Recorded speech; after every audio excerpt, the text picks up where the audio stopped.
warahmatullahi wabarakatuh. Pertama-tama, marilah kita panjatkan puji dan syukur kehadirat Allah Subhanahu wa Ta'ala yang telah memberikan karunia-Nya sehingga kita bisa sampai pada diskusi 4 ini. Yang terhormat Bapak Tutor Sigit Mangunwardoyo serta teman-teman yang berbahagia. Perkenalkan, saya Septiani Mahmuda dari UPPJJ UT Purwokerto Prodi S1 Manajemen akan menyampaikan gagasan saya dengan topik COVID-19. Pada awal tahun 2020, dunia mengalami pandemi yang besar, yaitu pandemi COVID-19 yang disebabkan oleh coronavirus. Coronavirus merupakan keluarga besar virus yang menyebabkan penyakit pada manusia dan hewan. Pada manusia, biasanya menyebabkan penyakit infeksi saluran pernapasan, mulai flu biasa hingga penyakit yang serius seperti Middle East Respiratory Syndrome (MERS) dan sindrom pernapasan akut berat atau Severe Acute Respiratory Syndrome (SARS). Coronavirus jenis baru yang ditemukan pada manusia sejak kejadian luar biasa muncul di Wuhan, China pada Desember 2019, kemudian diberi nama Severe Acute Respiratory Syndrome Coronavirus 2 (SARS-CoV-2) dan menyebabkan penyakit coronavirus disease 2019 COVID-19.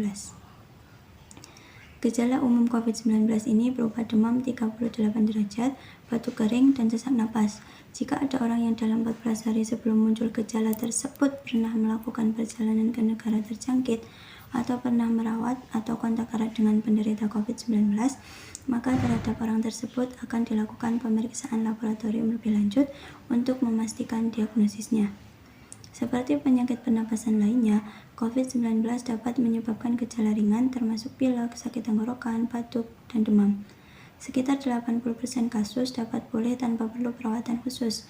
Sekitar 1 dari setiap orang mungkin akan menderita sakit yang parah, seperti disertai pneumonia atau kesulitan bernafas yang biasanya muncul secara bertahap. Walaupun angka kematian penyakit ini masih rendah, sekitar 3%, namun bagi orang yang berusia lanjut dan orang-orang dengan kondisi medis yang sudah ada sebelumnya, seperti diabetes, tekanan darah tinggi, dan penyakit jantung, mereka biasanya lebih rentan untuk menjadi sakit parah.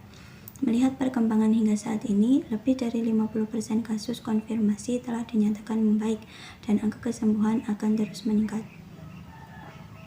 Seseorang dapat terinfeksi dari penderita COVID-19. Penyakit ini dapat menyebar melalui tetesan kecil, droplet, dari hidung atau mulut pada saat batuk atau bersin. Droplet tersebut kemudian jatuh pada benda di sekitarnya. Kemudian, jika ada orang lain yang menyentuh benda yang sudah terkontaminasi dengan droplet tersebut, lalu orang itu menyentuh mata, hidung, atau mulut, maka orang itu dapat terinfeksi COVID-19. Atau bisa juga seseorang terinfeksi COVID-19 ketika tanpa sengaja menghirup droplet dari penderita. Saat ini, WHO menilai bahwa risiko penularan dari seseorang yang tidak bergejala COVID-19 sama sekali sangat kecil kemungkinannya. Namun, banyak orang yang teridentifikasi COVID-19 hanya mengalami gejala ringan seperti batuk ringan atau tidak mengeluh sakit yang mungkin terjadi pada tahap awal penyakit. Sampai saat ini, para ahli masih terus melakukan penyelidikan untuk menentukan periode penularan atau masa inkubasi COVID-19. Beberapa cara yang bisa dilakukan untuk mencegah penularan virus ini adalah menjaga kesehatan dan kebugaran agar stamina tubuh tetap prima dan sistem imunitas atau kekebalan tubuh meningkat. Mencuci tangan dengan benar secara teratur, menggunakan air dan sabun atau hand rub berbasis alkohol. Mencuci tangan sampai bersih selain dapat membunuh virus yang mungkin ada di tangan kita. Tindakan ini juga merupakan salah satu tindakan yang mudah dan murah. Ketika batuk dan bersin, tutup hidung dan mulut Anda dengan tisu atau lengan atas bagian dalam, bukan dengan telapak tangan. Hindari kontak langsung dengan orang lain atau bepergian ke tempat umum. Hindari menyentuh mata, hidung, dan mulut.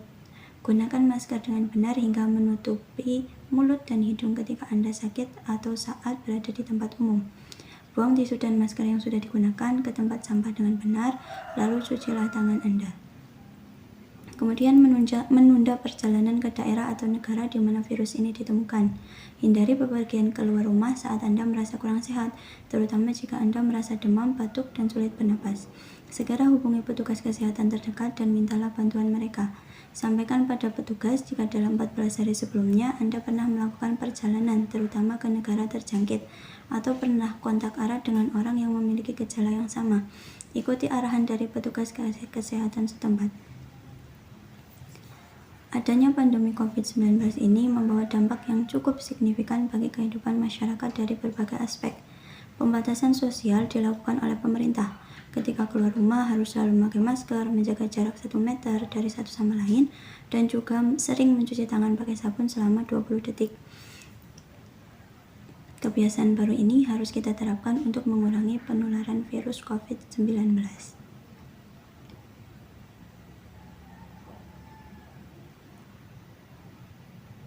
Keuntungan yang diperoleh pelaku usaha mengalami penurunan akibat wabah COVID-19 ini, baik dari sektor pariwisata maupun sektor penerbangan. Sepi penumpang akibat kebijakan social distancing. Di sektor industri pabrik, produksi juga mengalami penurunan akibat banyaknya karyawan yang di-PHK, pemberhentian hubungan kerja, serta dipulangkan oleh perusahaan sehingga mengakibatkan banyak orang menganggur. Waralaba atau warung kecil juga diberikan kebijakan pemerintah yang biasanya buka dari jam 8 pagi sampai jam 8 malam, dikurangi jam buka sampai jam 3 sore.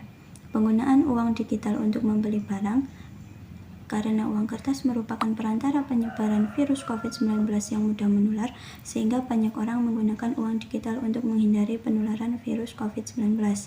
Kegiatan sekolah dilakukan secara online, semua materi dan tugas diberikan secara online, pekerja kantoran juga diterapkan sistem work from home (WFH) atau bekerja dari rumah. Sedangkan dalam sistem pemerintahan, pandemi COVID-19 telah mempengaruhi sistem politik beberapa negara, yang menyebabkan penangguhan kegiatan legislatif, isolasi atau kematian beberapa politisi, dan penjadwalan ulang pemilihan karena kekhawatiran penyebaran virus. Demikian gagasan saya tentang topik COVID-19 ini. Kurang dan lebihnya mohon maaf. Wassalamualaikum warahmatullahi wabarakatuh.